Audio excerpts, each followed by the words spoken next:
Hey guys, how are you guys doing? Just want to do a little video on an issue that I had on my car a couple of days ago. So basically, it was happened like at the end of the day. Pretty much, I was using my car the whole entire day, went shopping, etc., etc. Went to the Home Depot, parked it there, went in, grabbed some stuff, came out, got into my car, tried to start it, and did not start. It didn't crank. And I was very surprised at that because, let me see. I don't know whether I was surprised at that or not because I did change up the battery about a month and a half ago. So I was a little bit surprised that happened because I had that issue happen, about a month ago when I had to go out and change up the battery. Pretty much the same situation, kind of, but kind of not. So basically, everything worked, kind of like the same situation as a month ago. Everything worked in the car. Blower motor worked, the heater worked, the dash lights came on, remote worked, everything worked. All right, and it wouldn't crank at all. I tried to crank it a couple of times. It would not crank at all. Just heard a click every single time I try to, start it. I just heard a click every single time. So had me scratching my head a little bit, and I thought that battery situation was fixed for a long while, years, because a new battery should last you about 4 to 5 years. But unless there was an issue with the battery itself, or maybe, the terminals were loose or something like that. But anyway, I went out and turned on the headlights, the headlight beams, just to see how strong they were, see if it was actually the battery that was the cause of it. And the beams were very, very, very bright. So at that point, I was kind of on the fence about whether it was battery or not. Opened up the hood, popped it, and looked around the battery area just to see whether it was something wrong with the way it, the terminals were plugged in, and I was looking at it, and the terminals were a little bit dirty.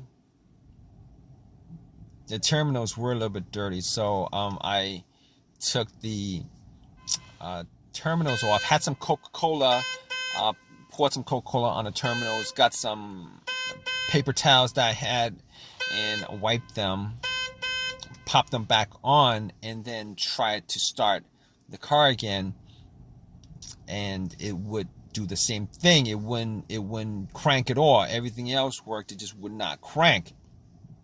So at that point, I went back out, rechecked the terminals, made sure they were tight, and they were tight enough. I mean, I was able to wiggle them loose and stuff, but they were tight enough. All right, they were tight enough. So I didn't think that it was the terminal that was the issue, because they were clean enough also. And at that point, I was like, maybe I should look at the negative terminal just to see whether the ground was connected to the frame of the car, whether there was any kind of rust or any kind of corrosion there.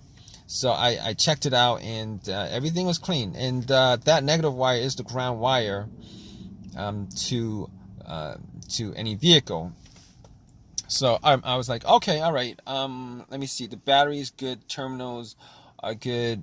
And at that point, I was like, okay, I'm gonna take out my power pack that I bought from Walmart when I got the battery, just in case one of these situations happen again, because just to save myself some time and stuff like that. I popped it on, and I was for sure it was gonna crank up. All right, and I tried to start it, and nothing. Same thing, click, didn't do a single thing. So at that point, I was able to rule out the battery altogether, and I was able to rule out the alternator being the cause of the problem. And the reason why I was able to rule out the alternator being the cause of the issue pretty much is this.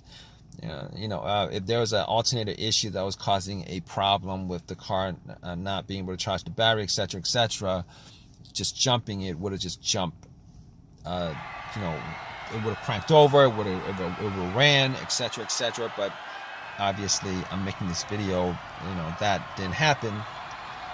So I was like, okay, that's probably not the issue at all. So I was able to rule out the alternator, the battery, the ground wires, the terminals, which for the most part, many times, those would be the main issue of something like this.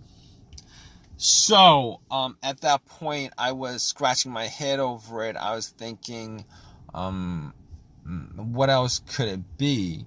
I mean, could it possibly be, you know, something wrong? And I did have a check engine light, and I know that check engine light was for emissions. All right.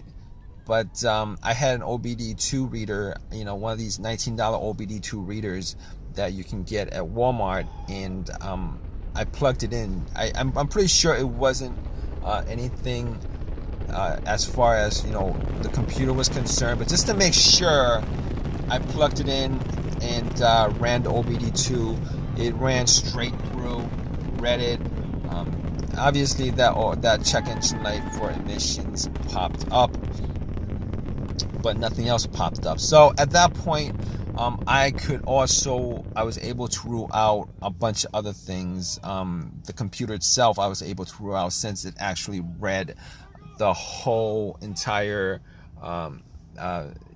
ECU, the car's computer. It was able to read that, so I could just rule that out. I was able to rule out anything else that may have a sensor that would cause it, but I'm pretty sure with a no start, no crank situation, it really doesn't have that much to do with sensors, as far as the mass airflow sensor, the throttle position sensor, crankshaft, all of that stuff, because normally those things going out, it would actually create a situation where you could crank up your car, but you just wouldn't be able to start it.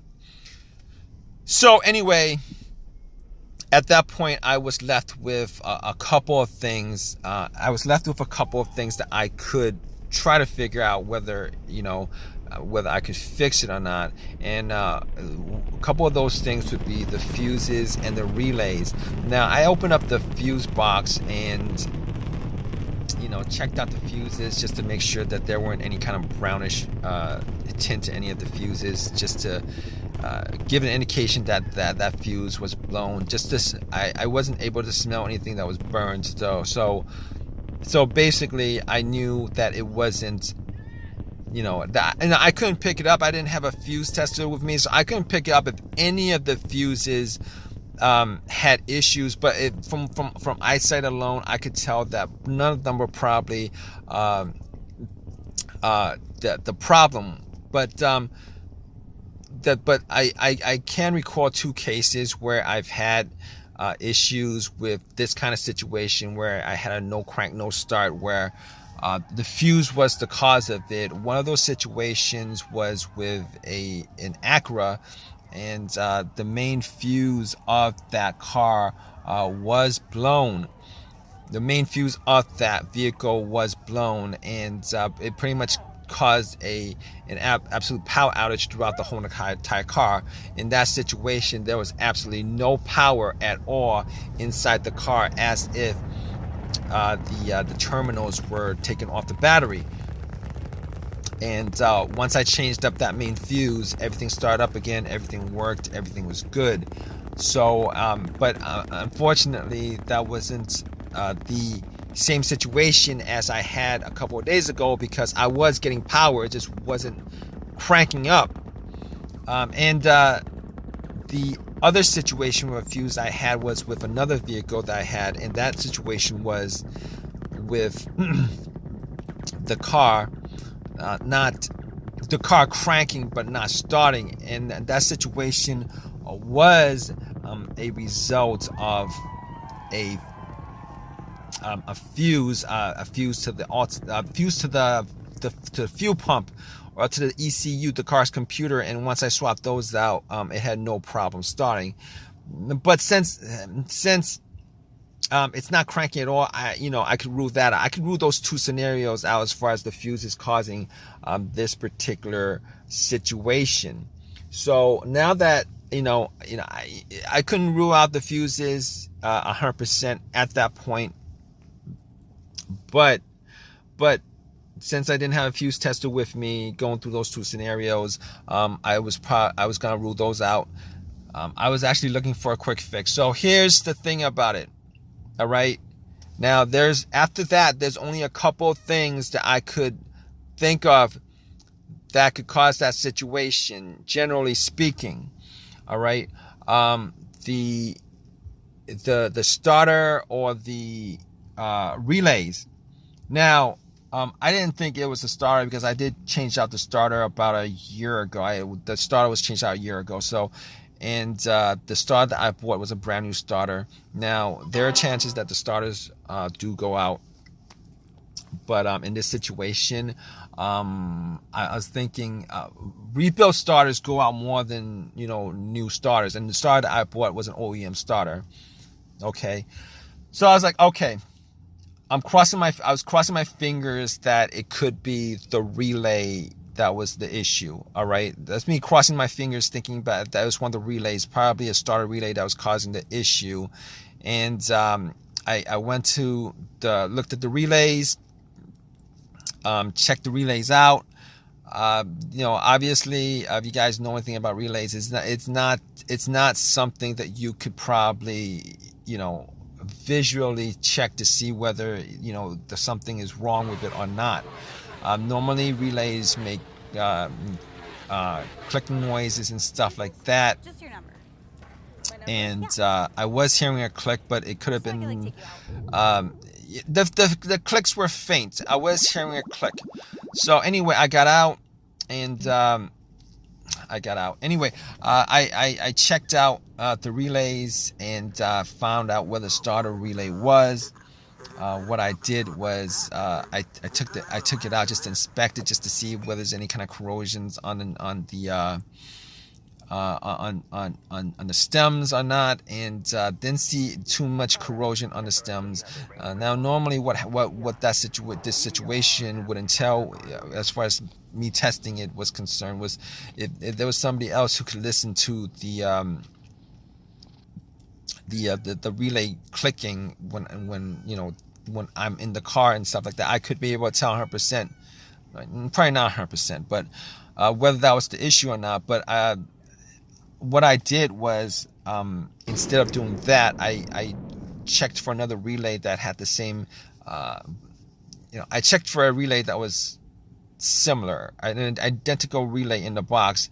And what I did was, just to test it out, I took the relay out and then swapped it. I took the relay out and then swapped it. And once I swapped it, I tried to crank the car up, and bam, it actually cranked up. It cranked up. It started. So at that point, I knew that it was a malfunctioning relay. Now, so I was able to drive it to AutoZone, bought another relay, popped it in. It works. It's been working since. So it was the starter relay that was the problem. Just want to tell you guys that I did hear the click. I think the relay was malfunctioning. It was working. The relay was working, but it was malfunctioning. I think that was the main problem with the relay itself. The main problem with that issue was that it was working, but it was malfunctioning. Now, I didn't really care enough to do that test, but I did hear the click. And normally when you hear the click, it means that the relay is working, which kind of caught me off guard. But it was working, but I think it was malfunctioning. That's why it wasn't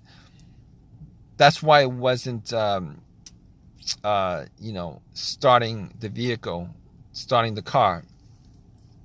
So at that point, if you guys are in this situation, I'm sure you guys are, if you guys are watching this video, if you guys want a quick fix for it, Hopefully you guys do get one of these quick fixes like I had. Pretty much what you guys could do is go down the list of stuff that I eliminated, as far as everything I eliminated before getting to what the main problem was. Generally speaking, after the relay, if it wasn't the relay, my first guess would have been the starter being the issue. But regardless, I just want to thank you guys for watching this video. If you guys have a comment, please leave a comment in the comment section. Please subscribe, and please give me a thumbs up if this video has helped you guys out in any way. All right, guys, take care.